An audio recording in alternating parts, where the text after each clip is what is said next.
बिस्मिल्लाहिर्रहमानिर्रहीम, अस्सलाम वालेकुम नाज़रीन। आप लाइव प्रोग्राम देख रहे हैं। मैं इमरान खान। मैं एक एनालिसिस आपके सामने रखता हूं ताकि अगर कोई हमारी गलतफहमी है तो वो दूर हो जाए। नंबर एक तो यह है कि पाकिस्तानियों को 3-4 चीज़ें बड़ी शिद्दत से महसूस हो रही। एक, वो ये कह रहे हैं कि ये वायरस पाकिस्तान में उस तरह से नहीं फैला जैसे बाकी दुनिया में फैला है। ये वायरस पाकिस्तानियों को वैसे नुकसान नहीं पहुंचा रहा जैसे अमेरिका और यूरोप में पहुंचा रहा है। ये नंबर एक चीज। नंबर दो चीज, उनको ये लगता है कि पाकिस्तान के मौसमी हालात और इसका जोग्राफिया जो है वो इस वायरस के खिलाफ अज खुद एक सपोर्ट है। एक चीज उनको ये लग रही है कि हमारा इम्यून सिस्टम के अंदर कुछ ऐसा है। कभी वो कहते हैं कि हमें कुछ ऐसी वैक्सीनेशन हुई है बचपन में, कभी वो कहते हैं कुछ लोग कि हमारे पास कुछ ऐसे वायरसेस पाकिस्तान में पहले से मौजूद हैं, कभी कुछ लोग कहते हैं कि मलेरिया की वजह से कुछ हम दवाइयाँ खाते रहे हैं। मुख्तलिफ चीज़ों की बुनियाद पे पाकिस्तानी ये मान रहे हैं लगातार कि ये वायरस यहाँ पे असर नहीं कर रहा। तो अब मैं एक डाटा आपके सामने रखता हूँ। पाकिस्तान में केस आया था 26 फरवरी को, यानी इस वक्त जब मैं आपसे बात कर रहा हूँ तो 2 महीने मुकम्मल नहीं हुए, अभी चंद दिन बाकी है। 2 महीने मुकम्मल होने में चंद दिन बाकी है, ये मेरी बात गौर से सुन लें आप। अमेरिका में पहला केस आया था 20 जनवरी को, उनको 2 महीने मुकम्मल हो चुके हैं आज से 1.25 महीना पहले या 1 महीना पहले। 1 महीने से ज्यादा हो गया उनके 2 महीने मुकम्मल हुए। अमेरिका में जब पहला केस आया 20 जनवरी को तो जनवरी में कुछ नहीं हुआ, फरवरी में कुछ नहीं हुआ, फरवरी के आखिर तक कुछ नहीं हुआ और मार्च के पहले हफ्ते तक कुछ नहीं हुआ। लेकिन मार्च की 20 तारीख को जब अमेरिका में 2 महीने मुकम्मल, तो ये डाटा आपके सामने है। इस तस्वीर को जरा गौर से आप देखें। जैसे ही मार्च का मिड गुजरता है तो एकदम ऊपर जाता है कोरोना वायरस और उसके पेशेंट्स बड़ी तेजी से, और अब तक वहां पे कंट्रोल नहीं हो रहा। तो असल पिक्चर आपके मुल्क की तब पता चलती है जब आपके मुल्क में कोरोना वायरस जो है, ये कर्व आप देख लें, ये सामने जो आपको नजर आ रहा है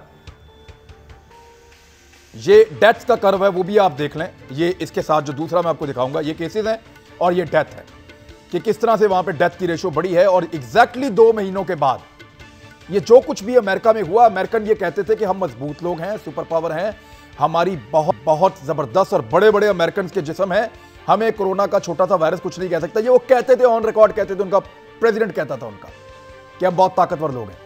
उन्होंने कहा कि हमारा इम्यून सिस्टम बहुत बेहतर है, उन्होंने कहा कि हमारा हेल्थ सिस्टम बहुत बेहतर है। ये सारे क्लेम जो आज पाकिस्तानी कर रहे हैं, इससे मिलते जुलते क्लेम अमेरिकन भी कर रहे थे जब उनके 2 महीने मुकम्मल नहीं हुए थे। लेकिन जब उनके 2 महीने मुकम्मल हुए तो इस तरह से उनके वहां पे केसेस और अमवात की शरह में इजाफा हुआ है। आज अमेरिका जो सो कॉल्ड सुपर पावर है, अपने आप को वो बोलता है सुपर पावर सिर्फ मेरे अल्लाह की जात है, लेकिन वो अपने आप को कहते हैं, लेकिन वो बुरी तरह मुतासिर हुआ है इस सिचुएशन में। पाकिस्तान के 2 महीने मुकम्मल नहीं हुए तो मेरे ख्याल में हमारे पास अभी पूरा सच या पूरा झूठ मौजूद नहीं है। कोई साइंटिफिक स्टडी नहीं है जो इस वायरस के बारे में बताए, सवाए इसके कि हम दूसरों को देख के सबक सीखें। तो जब हमें 2 महीने मुकम्मल हो जाएंगे और उसके 1-2 हफ्ते ऊपर चले जाएंगे, हम अगले 2 हफ्ते में हमें पता चलेगा कि क्या वाकई में जो पाकिस्तानी सोच रहे हैं कि हमें यह वायरस कुछ नहीं कहता, वो सोच सच्ची है या हम भी अमेरिका की तरह और यूरोप की तरह धोखा खा गए जैसे वो धोखे में थे अपने 2 महीने मुकम्मल होने से पहले। तो उसके लिए हमें अगले 2 हफ्ते मजीद इंतजार करना पड़ेगा। एहतियात ही सबसे अहम चीज है। मेरे साथ जो मेहमान मौजूद है मैं तारुफ करूं क्योंकि डिबेट आई है। वज़ीर-ए-आज़म पाकिस्तान ने तकरीबन 2.5 अरब से ज्यादा उन्होंने इकट्ठा कर लिया है। लोग उनको बहुत पैसा दे रहे हैं। आज भी 55 करोड़ रुपया प्राइम मिनिस्टर ऑफ पाकिस्तान ने और उनकी टीम ने कुछ सहाफ़ियों के साथ मिलकर इकट्ठा किया है। तो ये बड़ी अच्छी बात है कि लोग डोनेशंस दे रहे हैं और लोगों की मदद की कोशिश की जा रही है, लेकिन वो ग्रेजुअली साथ साथ पाकिस्तान को खोलना चाहते हैं। डॉक्टर्स ने कहा कि पाकिस्तान को बंद करें आप और सख्त लॉकडाउन करें आप।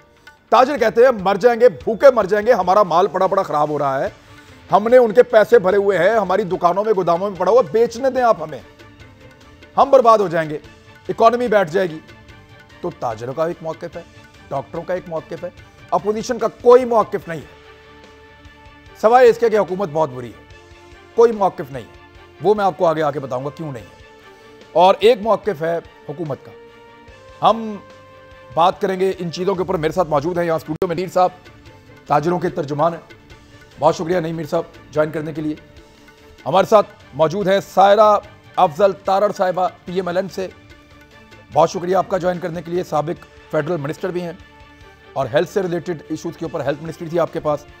हमारे साथ मौजूद हैं कंवल शौदब साहिबा, मेंबर कौमी असम्बली पाकिस्तान तहरीक इंसाफ से, और डॉक्टर साद खालिद नियाज साहब हमारे साथ मौजूद हैं, मेंबर पाकिस्तान मेडिकल एसोसिएशन। और डॉक्टर साहब ने ही वो प्रेस कॉन्फ्रेंस जब हुई है कल सिंध में, जिसका बहुत ज़्यादा तज़किरा किया गया, तो डॉक्टर साहब ही उस प्रेस कॉन्फ्रेंस में मौजूद थे। मैं डॉक्टर साहब आपसे शुरू करता हूँ। आपने सुन लिया जो इब्तदाइया में मैंने कहा। मेरे ख्याल में इसके बाद किसी सवाल की गुंजाइश नहीं है, ये मैंने आज स्टडी किया है। आप इसमें कुछ ऐड करना चाहें या बताना चाहें तो डॉक्टर साहब आप बता सकते हैं।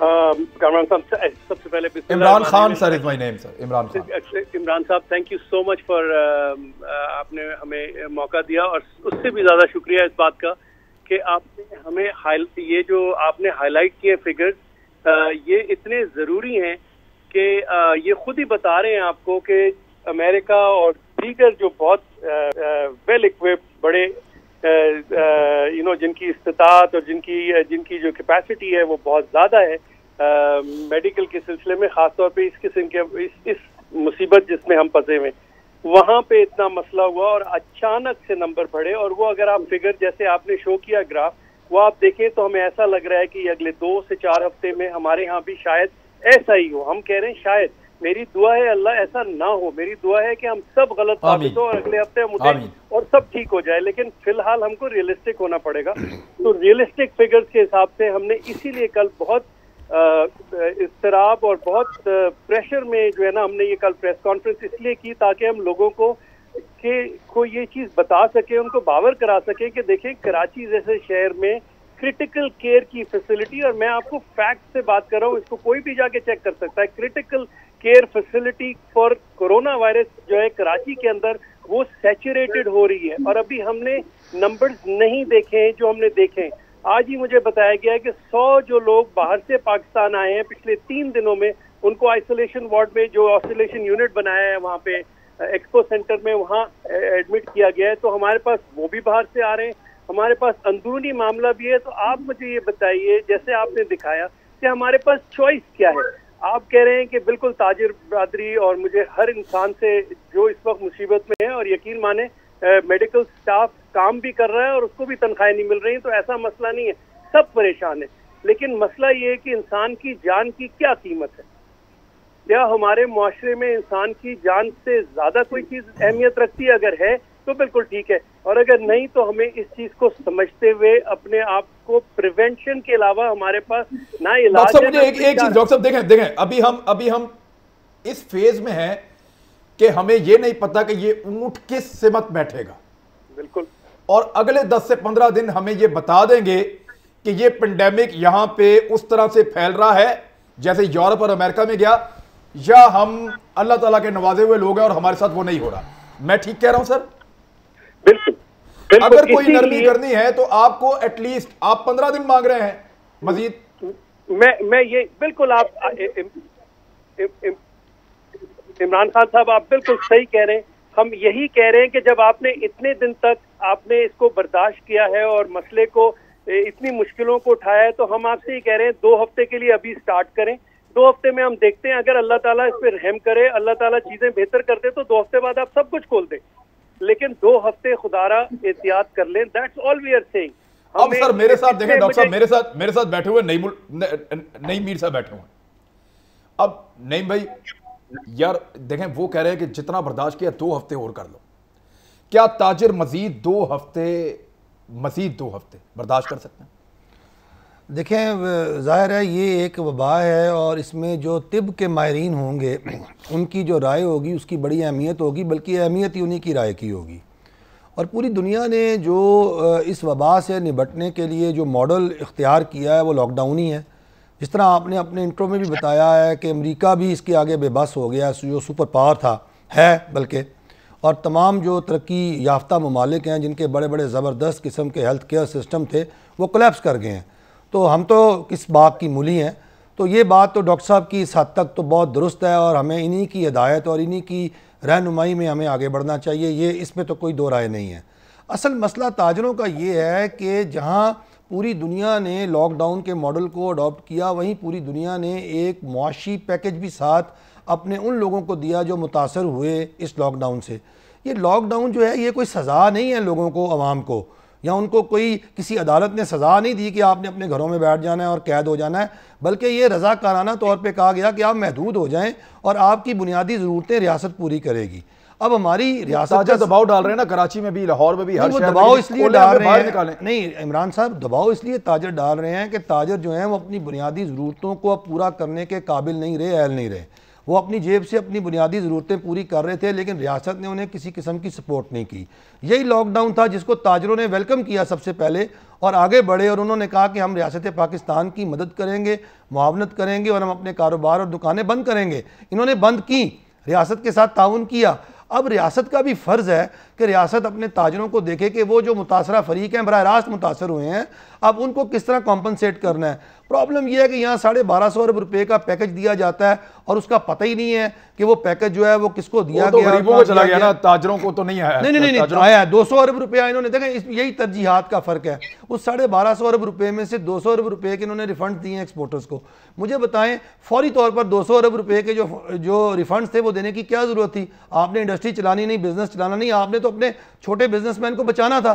तो वही 200 अरब रुपया आप अपने स्मॉल एंड मीडियम सेक्टर को जो है वो आप अकोमोडेट कर सकते थे। आपने 100 अरब रुपया, वो तो मगरमच्छ खा गए। नहीं देखना, ये सारे सब कुछ इसी तरह ही लोग खा जाते हैं और हम देखते रह जाते हैं। और जो ज़रूरतमंद होते हैं, जो वाकईतन जिनको रियासत ने मदद करनी होती है, रियासत उनकी मदद नहीं करती, तो फिर अनार की इसी तरह तो पैदा होती है। ठीक है कमल शोदब साहब, आप ये ताजर कह रहे हैं और वो डॉक्टर कह रहे हैं। डॉक्टर्स कहते हैं एक हफ्ता तो देखें, लॉकडाउन अभी आप लोगों का भी चल रहा है, इस महीने के एंड तक तो चल रहा है। एक हफ्ता वो और मांग रहे हैं कि एक हफ्ता आप मजीद देखें, चेक करें, उसके बाद आपको डिसीजन लेने में आसानी होगी कि पाकिस्तान को लेकर किस समत में जाना है। दूसरी तरफ ये ताजर हैं, वो कह रहे हैं हमें दिया कुछ नहीं। कैसे मैनेज करेंगे? पैसा जो आप लेकर आ रहे हैं, वो चीफ जस्टिस भी ये कह रहे हैं, ताजर भी ये कह रहे हैं। अब आपके दिमाग में, हुकूमत के दिमाग में क्या चल रहा है? बिस्मिल्लाहिर्रहमानिर्रहीम। Thank you very much Imran, आपके इंट्रोडक्शन और डॉक्टर साहब ने जो फरमाया और मेरे जो ताजिर भाई हैं उन्होंने जो बात की, मैं इसको इस पे तीनों पे कमेंट कर दूंगी। देखिए, सबसे पहली बात तो ये कि ये एजम्पशंस जो हैं ये एक सोशल मीडिया पे की जा रही हैं कि यहाँ पाकिस्तान में शायद कोई बिल्कुल डिफरेंट किस्म की लोग रहते हैं और उनमें रेजिस्टेंस है, सारा कुछ है। और एक पॉजिटिव अगर एनालिसिस इस तरह के किए जा रहे हैं, लेकिन मेडिकल जो हमारा बैठा हुआ है, जो फोकल पर्सन है फैसल साहब, डॉक्टर फैसल, उन्होंने ऐसी एजम्पशंस या इस तरह की बातें कोई इस किस्म की ऑथेंटिक आके उस पर नहीं स्टेटमेंट्स दी हैं। दूसरी बात यह है कि कोरोना को जहां तक इनकाउंटर करना है, डॉक्टर साहब की रिजर्वेशंस बिल्कुल ठीक है, मेरी अपनी बहुत सारे डॉक्टर्स इस किस्म की बात कर रहे हैं, लेकिन एक हुकूमत को फिर हर चीज को देखना पड़ता है। बात सारी है कि कोरोना एक इवॉल्विंग सिचुएशन है ग्लोबली। इस वक्त पैंडेमिक जो है वो 200 से ज्यादा ममालिक पे इस वक्त है, लेकिन किसी के पास भी कोई फिक्स फ्रेमवर्क नहीं है, कोई fix state success story. Even China ने जब वुहान में लॉकडाउन किया है और 1.5 से 2.25 करोड़ अपनी आबादी को उन्होंने घरों में हर चीज पहुंचाई है, जिस दिन उन्होंने वो लॉकडाउन खत्म किया उसके बाद उनके पास भी फिर केसेस रिपोर्ट होने शुरू हो गए। तो इसलिए इस वक्त कोई फिक्स जो है हमारे पास फ्रेमवर्क नहीं है। दूसरी बात यह कि अमेरिका के साथ जब हम एनालिसिस करें या कंपैरिजन करें पाकिस्तान का, तो हमें फिर एप्पल टू एप्पल एनालिसिस करने की जरूरत है। अमेरिका की प्रिपेयर्डनेस नहीं थी जिस वक्त उनके पास केस रिकॉर्ड हुआ है, और उनकी वो इस चीज के लिए तैयार भी नहीं थे कि उन्होंने इसको इनकाउंटर करना है, अनलेस के अनटिल के उनके ऊपर एक इमरजेंसी सिचुएशन जब इवॉल्व हो गई। पाकिस्तान ने इस तरह की गैर जिम्मेदाराना ना बयानात दिए, ना हमने इस तरह की कोई बात की कि जी अगर आ गया वबा तो हम देख लेंगे, हमें होने नहीं लगी, इस तरह की कोई बात ही, हमने पूरी प्रिपरेशन की है। और दूसरी बात यह कि अगर एप्पल टू एप्पल इकोनॉमी को आप कंपेयर करें तो 50,000 डॉलर पर कैपिटा इनकम है उनकी। पाकिस्तान में क्या है कि 25% लोग गुर्बत की लाइन से नीचे और 25% लोग बिल्कुल बॉर्डर लाइन पे हैं। यानी पाकिस्तान की 50% आबादी जो है वो ऐसी है कि जिसको अगर आप बंद कर देंगे तो आप उन्हें घर बैठा के खिलाने का आपको बंदोबस्त करने की जरूरत पड़ेगी। अब आ जाए स्मॉल एंड मीडियम एंटरप्राइज की तरफ। मैं छोटा सा मसला इनका है, मेरे भाई ने तो छोटे ताजरों की बिल्कुल ठीक कह रहे हैं। देखें, हमारे अब हम लोग क्योंकि डे टू डे लोगों से डील करते हैं, मेरे जो रंग करने वाला बंदा था वो रोजाना अपनी खुद कमा रहा था, हलाल की कमा रहा था और अच्छा कमा रहा था। अब 1.5 महीने से अगर वो बंद होके घर बैठा हुआ है और उसके 3 बच्चे हैं, उसकी फैमिली है, मदर है या फादर है, तो वो कैसे उन्हें सपोर्ट करेगा? इस तरीके से अब हुआ ये इमरान के, जब हम लॉकडाउन में गए और जिसके बाद तकरीबन 21 दिन का लॉकडाउन रहा है, उसके बाद ये हुआ है कि जो मुस्तहकीन की डेफिनेशन है वो भी चेंज हो गई है, उसकी डायमेंशन ही बदल गई। लेकिन उसका इंपैक्ट क्या हुआ है कि कोई एब्सोल्यूट हमारे पास टाइम फ्रेम है नहीं कि इतने दिन और हम बंद रखेंगे सारा कुछ तब ये कोरोना बिल्कुल खत्म हो जाएगा। जिस दिन आप लॉकडाउन खत्म करेंगे, जिस दिन लोगों ने एक दूसरे से फिर मिलना शुरू करना है या ये आप ताजिरों को मौका देंगे तो इसने फैलना शुरू करना है, इसलिए कि इसका कोई अभी तक क्योर उस तरीके से आया नहीं, इसलिए हमें मल्टी प्रॉन्ग स्ट्रेटजी पे जाने की जरूरत है। एक मिनट यहाँ रोकें सारा अफजल तारा साहब से, क्योंकि वो वजीर सेहत भी नहीं है। अब सिचुएशन भी उनके सामने है, क्योंकि इससे पहले हुकूमत भी उनकी थी, उनसे पीटीआई को हुकूमत मिली है। मैं फाइनली इसलिए आपके पास आया हूं कि आपका तजुर्बा भी ठीक है। इस सिचुएशन में ये हुकूमत क्या करे? देखें, मैं अपोजिशन ये ना कहे कि हुकूमत बहुत बुरी है, उनसे काम नहीं हो रहा, वो तो सबको पता है, आपने याद करवा दिया हमें कि ये बहुत बुरे लोग हैं, इनसे काम नहीं हो रहा। जानना ये चाहते हैं कि करें क्या मसाजिद के अंदर लोगों को आने दें या ना आने दें? इस पर भी कोई पोजीशन लें, आप बताएं करें क्या वो? बहुत शुक्रिया इमरान साहब। बात ये है कि जो आपने ग्राफ शुरू में दिखाया ना, असल में ये वो चीज है जो कि एक्चुअल सिचुएशन है जो हमें आवाम को बतानी है। हमारी अभी तक हमने वो पीक भी टच नहीं की और वो जो स्पाइक है हमारी ऊपर की तरफ जा रही है, और इसके बाद कर्व का फ्लैटन होना तो एक बाद की बात है। तो लोगों को ये कहना या इस तरह के मैसेजेस जो हैं कि जी जिस तरह आपने कहा कि हमारे यहाँ जो IF है वो बड़ा फर्क है, हमारी इम्यूनिटी बेहतर है, ये बात नहीं है। देखिए आज भी पाकिस्तान में जो टेस्टिंग हो रही है ना, पूरे पाकिस्तान में मेरा ख्याल है वो 3000 से 3500 है। आज पंजाब का मैं पढ़ रही थी कि हम रोजाना 10,000 करने की हमारी कैपेसिटी हो जाएगी। एक तो सब पढ़ के जो एक मुझे भी और आम पाकिस्तानी को लग रहा है ना, वो ये है कि अंडर रिपोर्टिंग है। मतलब अगर सिंध खुल के बताता है तो कहा जाता है कि जी वो गलत कर रहे हैं। ये चीज नैरेटिव के साथ होनी चाहिए। एक और जो मुझे खर्चा है कि बहुत सारी डेथ जो आजकल हो रही हैं और वो कोरोना पॉजिटिव नहीं थे, क्या उनका अंडरलाइन फैक्टर कोरोना तो नहीं था, क्योंकि उनके तो टेस्ट ही नहीं हुआ। तो ये कुछ चीजें ऐसी हैं जिनके बारे में खदशात हैं। जहां तक बात है लॉकडाउन की, मेरे ख्याल में कि कंफ्यूज लॉकडाउन नहीं होना चाहिए। अभी यहाँ बात हुई कि हमने शुरू में लॉकडाउन किया, हमने तो एक दिन भी प्रॉपर लॉकडाउन नहीं किया, हमने पार्शली चीजों को खोला। और ये जो ताजिर बरादरी है ये इसलिए सच्चे हैं कि देखिए लॉकडाउन विद इकोनॉमिक स्ट्रेटेजी, आप सबसे पहली बात तो ये है कि कोई चीज लोगों की जिंदगियों से जरूरी नहीं। क्यों कराची में या लाहौर में डॉक्टर्स को ये प्रेस कॉन्फ्रेंस करनी पड़ी? देखिए ये काम हुकूमत का है। आप डॉक्टर जफर मिर्जा टेक्निकल आदमी है, आप डॉक्टर्स को बुलाएं, आपके पास डॉक्टर सुल्तान है, उनसे पूछें कि टेक्निकली इसका क्या हो रहा है, हम किधर जा रहे हैं। ठीक है सारा एक सेकंड आपकी ऑडियो में कोई प्रॉब्लम आ गया। अभी मैं एक ब्रेक ले लेता हूं, आप बात मुकम्मल कर लें, लेकिन ब्रेक के बाद कर लें क्योंकि थोड़ा सा मुझे सुनने में प्रॉब्लम आया। अभी एक ब्रेक ले लें जी, वापस आ रहे हैं फिर बात करते हैं। वेलकम बैक नाजरीन। जी सायरा अफजल तारड़ साहबा आप बात कर रही थी और बात ये थी कि मेरा सवाल आपसे कि मसाजिद के हवाले से हुकूमत ने एक पोजीशन ली है, आप कहती हैं कि इनकी पोजीशन कंफ्यूज्ड है। आप ये कंफ्यूजन दूर कर दें कि मजहबी इज्तिमात के हवाले से पोजीशन क्या होनी चाहिए। देखिए मैं जो पहले कह रही थी कि एक तो एक्चुअल पोजीशन लोगों को बताएं। आज भी वजीर आजम साहब फरमा रहे थे कि हमारे यहाँ अमवात उस तरह नहीं हुई। देखिए आपको अपनी कौम का पता है ना कि मतलब आगे ही मेरा ताल्लुक रूरल बैकग्राउंड से है, कोई पता ही नहीं गांव में या किसी जगह पे आपको कुछ लगता ही नहीं है कि कोई लॉकडाउन है या कोई मास्क है या कोई कोरोना है। सो मसला ये है कि आपने जो तो मैं पहले अर्ज कर रही थी, जब टेक्निकल लोगों ने डॉक्टर्स ने आपको बता दिया कि सिचुएशन ये है और ये होगी। देखिए हम दुनिया से अलग नहीं है, जो पैटर्न इस वक्त दुनिया में है वो ही हमारा होगा। अब उसके बाद आपको ताजरों को और उलमाए कराम को बिठा के उनको बताना है, उनको ये कहना है कि ये सिचुएशन है क्या पॉसिबल है कि आप रमजान के दौरान हम इस चीज को कर सकें? कौन नापेगा कि 2 फुट फासला होगा कि नहीं होगा? मस्जिदों को आप बिल्कुल बंद ना करें, लेकिन मैं बार बार एक अर्ज कर चुकी हूँ कि हर जिले के लेवल पे एक अमन कमेटी होती है जिसमें तमाम मकातब फिक्र और तमाम मसलक के लोग होते हैं। डिस्ट्रिक्ट एडमिनिस्ट्रेशन उनको बुलाती। आप जो हमेशा से होता है, जब भी कोई इस तरह का इशू होता है या कोई, ये तो पहली दफा इतना बड़ा चैलेंज आया है, सो आप हाई लेवल पे लोगों को बुलाते और ये फैसले जो हैं ये हुकूमत ने करने हैं। उन तमाम, आपके पास वफाकुल मदारिस है, आपके पास उलमा कराम है, सो उनको आप बहुत सारे, फिर एक और चीज मैं कहूंगी, हमारे बहुत सारे यहाँ पे इस तरह के भी हैं लोग कि जो सऊदी अरब को या बाकी जगहों को वो समझते हैं, मानते हैं। आप उनके थ्रू सऊदी एम्बेसडर से उनसे बात करें। सो मेरी गुजारिश है कि जो भी फैसला करना है ना, इमाम का, हाँ, मतलब हमने जब पोलियो का प्रोग्राम किया था तो आप सोचें कि जब पोलियो की रिजर्वेशन थी, जो है उनसे स्टेटमेंट लेकर आए जी, मतलब आप वो सारे काम करें कि जो जो जिसके ताबे हैं। हम जानते हैं कि पाकिस्तान में क्या होता है, तो इसके लिए आप तमाम लोगों को, लेकिन उसके लिए आपको एपॉलिटिकल होना पड़ेगा। उसके लिए आपको हर मसलक के लोगों के साथ मिलकर बात करनी होगी।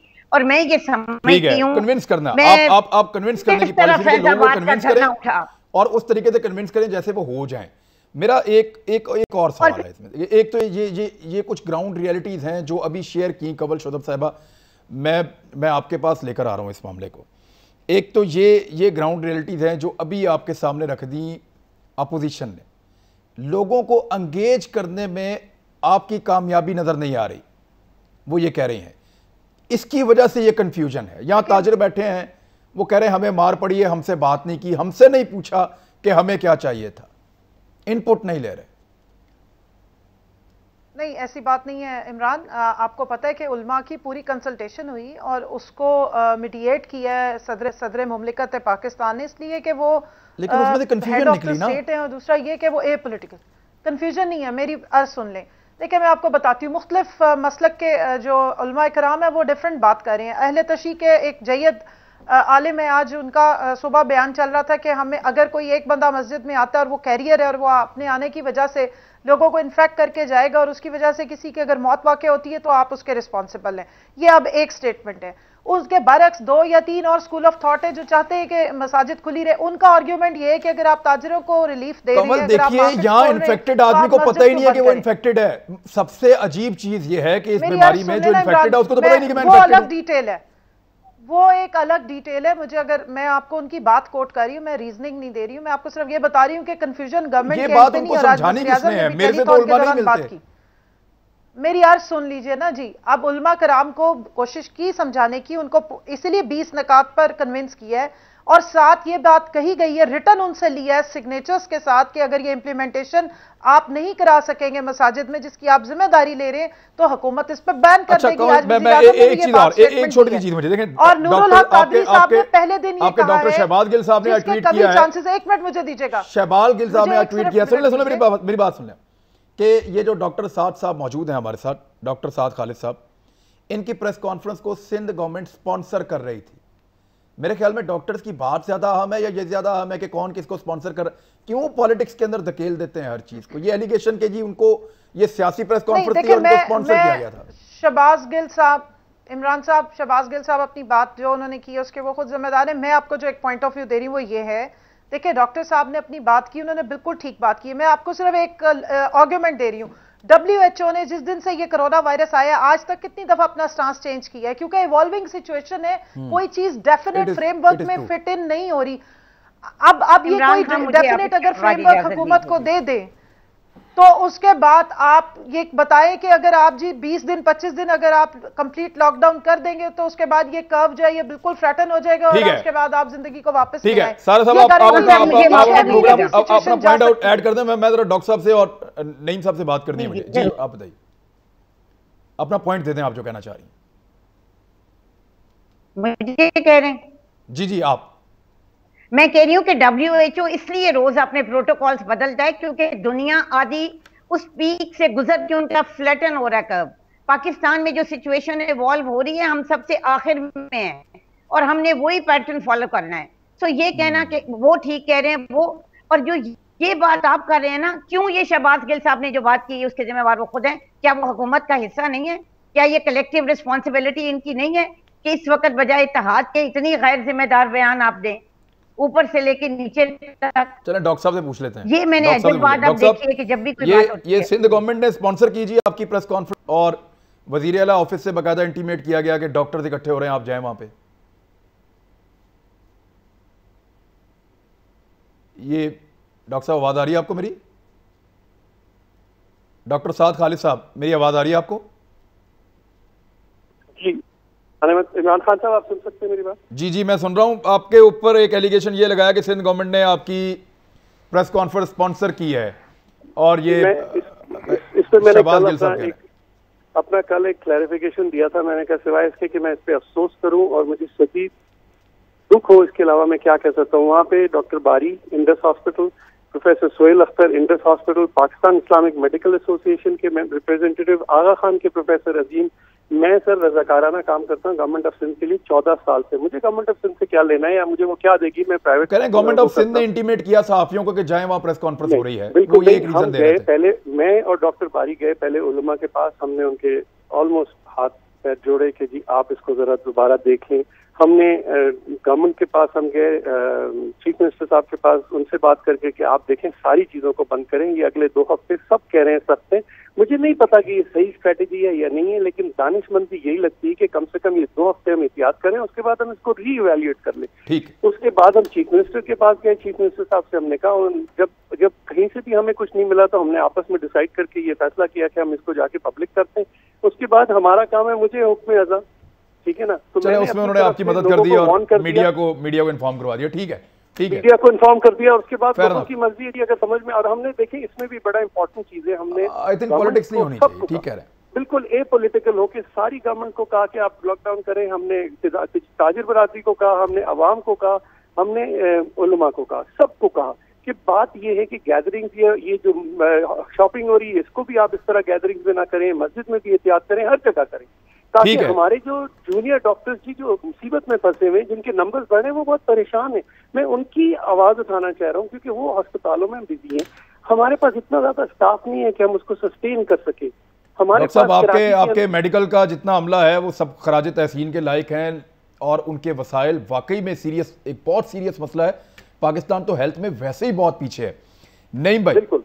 मैं जरा थोड़ा सा ताजरों की तरफ जाऊं।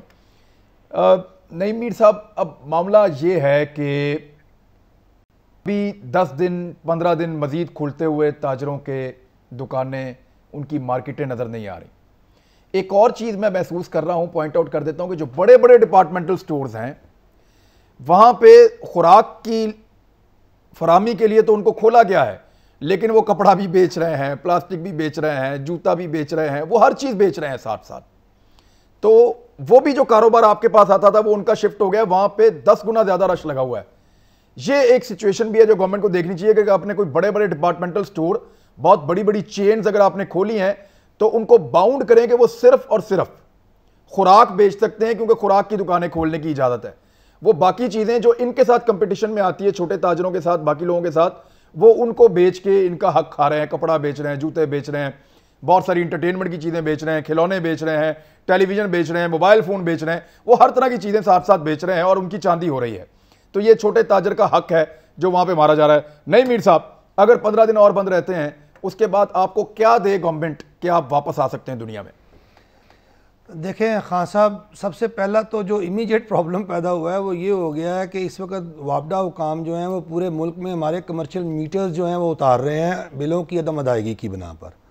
अब हुकूमत ने यह ऐलान किया था कि वो यूटिलिटी बिल जो हैं वो तो इस महीने उतर रहे हैं। जी उतर रहे हैं, कमर्शियल मीटर। जी कमर्शियल मीटर्स उतर रहे हैं।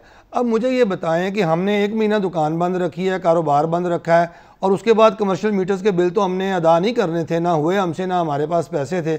अब इन्होंने कमर्शियल मीटर्स उतारने शुरू कर दिए।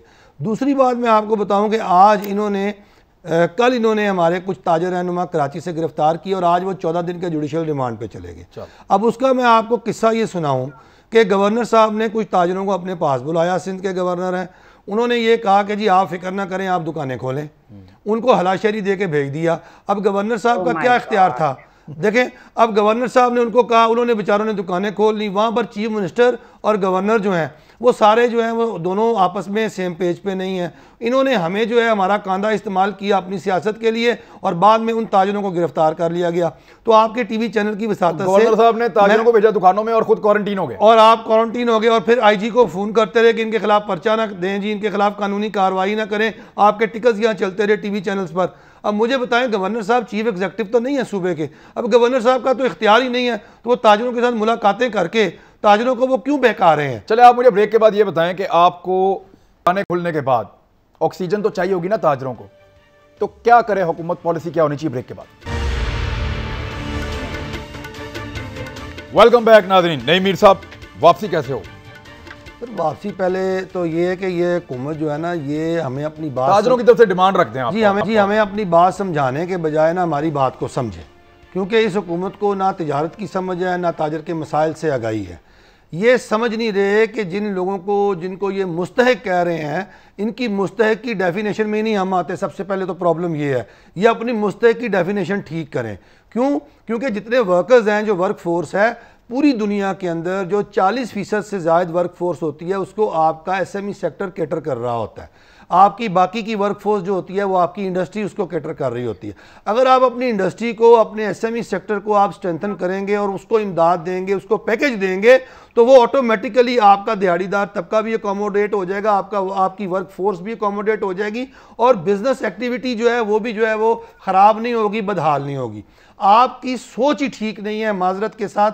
आप अपनी सोच और सिम्मत दुरुस्त कर लें तो शायद हम इस मसले से निकल जाएं। अगली बात, अब मैं आ रहा हूं पैकेज की तरफ। देखें, आपने अभी तक जितने भी पैकेजेस दिए हैं, चाहे वो तनख्वाहों को अदा करने के लिए स्टेट बैंक ने अपनी कोई स्कीम जारी की है या आपने रिफंड्स दिए हैं, ये सारे वो लोग हैं जो बड़े लोग हैं और बड़े कॉर्पोरेट सेक्टर है। जो आपका छोटा ताजर है उसके लिए आपने अभी तक कोई इमदादी पैकेज दिया ही नहीं। हमने सिर्फ आपके टिकर्स देखे हैं, हमने टिकर्स देखे हैं कि भाई आप दे रहे हैं। खत्म हो रहा है, लेकिन क्विकली मुझे सारा अफजल तारर साहब, क्विकली, ये जो छोटे ताजर की बात है ना, ये अभी हमने अपोजिशन की तरफ से मुझे जवाब तो दे दें। आप इनके बाद दे दीजिएगा। मैं क्विकली सारा अफजल तारर साहब की बात सुन लें सिर्फ आप जी, क्विकली बताएं छोटा ताजर। तनकीद हुकूमत पे जवाब तो देने दें, बस इनको यही है।